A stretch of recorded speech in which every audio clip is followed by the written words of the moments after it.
Welcome back. In this lesson, we're going to be talking about how to uncover your market's hot buttons.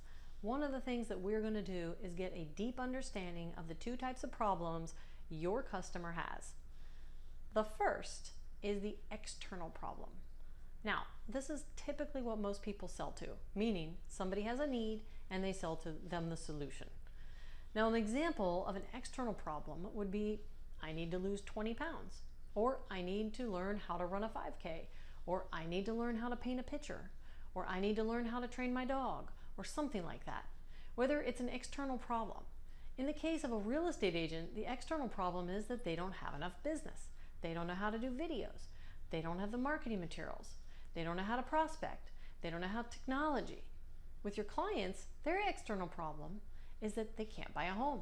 They can't get approved for a loan. They can't sell because the market's too low. What typically we do is we sell to that problem. Take this course or take that and solve this problem. You know, realtors do that all the time. A 3-hour course and they'll be given a magic pill to solve all their lack of business problems. And that is good, and there's a real need for us getting clear on what the external problems are. But that's where most people stop. And what I want to encourage you to do is go a level deeper. That's in identifying the internal need. Now, the internal need is what's happening up here. What are they thinking and feeling, and they're just not communicating? Let me give you an example. If a real estate agent, now, as a real estate agent, our inkling is to say, I have no business right now. The market sucks. But what we're really thinking is, I can't pay my bills, I feel like a failure, and maybe this career just isn't for me. Your stress level is high and you're struggling in most cases with success itself. And what if you actually succeed? What then? Your customers have similar fears. If they don't get a bigger house and they aren't able to qualify, their kids will think they failed them.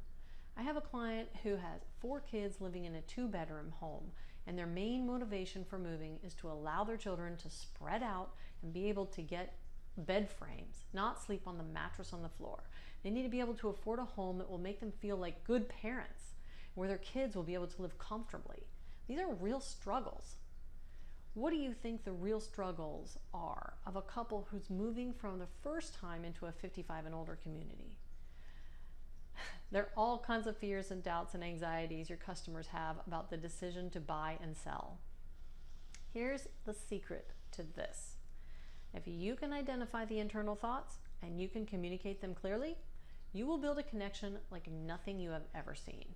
Because most people are not able to articulate or communicate what they're actually thinking and feeling, and particularly the things that are keeping them up at night.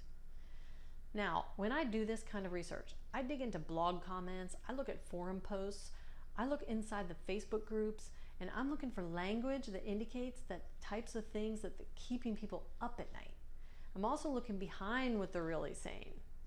When you begin to identify these internal problems and you can communicate with your potential customers, you will create a connection like nothing you've ever seen. Most people sell to the external, and that's absolutely a need for that because it speaks to the logical mind. But the internal, when you uncover that and you begin talking about that and you connect here right at the heart, when you connect there, people are emotionally drawn to every single thing you do. It pays dividends right now to do the research, to dig into the blog comments, to get into the Facebook posts, to identify what are people really struggling with and what's beneath the surface.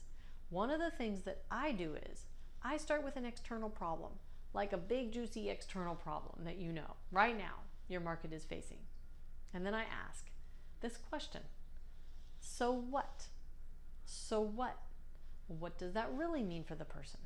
You keep going deeper and deeper and deeper in so what questions. You keep going deeper and deeper by asking so what? Why is that important question? When you do that, you begin to get to the root of, or the heart, if you will, of their internal problems. And the closer you get to that, the more effective your communication will be, and the more connected your customers will become to everything that you're putting out. All right, so here's what I want you to do in the next steps. Go to download the worksheet below this video and print out the worksheet for Module 2 if you haven't done so already. The worksheet's going to guide you through some of the external and internal questions. In fact, we're going to give you a whole bunch of common internal and external questions. But I still want you to do your research because I want you to know. You need to do this.